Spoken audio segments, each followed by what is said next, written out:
I'd like to give you some words of motivation in a couple different ways as you play the DLC. It's going to be a lot of fun, positive, and wholesome.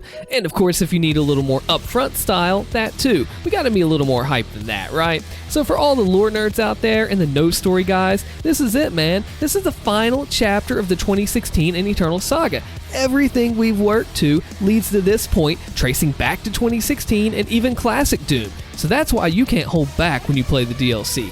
All the answers that we're going to get in-game for the story are going to be right here, because, yeah, if you like the story, this is a good time to just dive into those codex entries. And if you don't like lore, that's fine too. The game's great at giving you what you need to know just for the combat.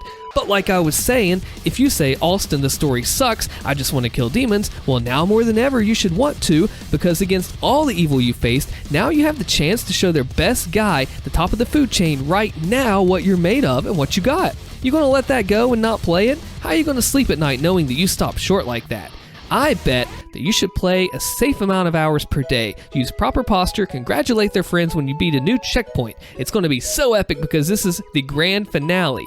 And I think that we want to play because we want to kill the Dark Lord. That's why. Are you scared it's going to be tough? Yeah, it's going to be hard. Yeah, you're going to get frustrated. But it ain't supposed to be easy. It's the final chapter of the arc, and Hugo says it's its best Doom content yet. They're giving it their all for the Eternal Grand Finale, so you better as well. And hey, look, play on whatever difficulty you want, I don't care, as long as you challenge yourself. I don't shame somebody for playing on a lower one than you, because there's always going to be somebody out there that's better, and they could pick on you for how good you are, but they don't do it, and you shouldn't either. Yeah, because we should be respectful of each other's difficulties. Don't be an elitist. Push yourselves and others to be the very best like no one ever was. And if you die, don't get your head all screwed up. It's fine. Just give it another try, pick yourself up, you got this, and if you get upset, put the game down for a little bit, but you come back, you pick yourself up because you're not quitting when you've made it this far. You're going to see it through. I don't care if you have to drop it a difficulty setting or two, you finish what you started.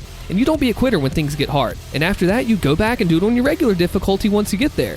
Because you know that you have the ability, even when you're doubting yourself. You see this story through that you started, and you do not quit, and you're going to thank yourself for that.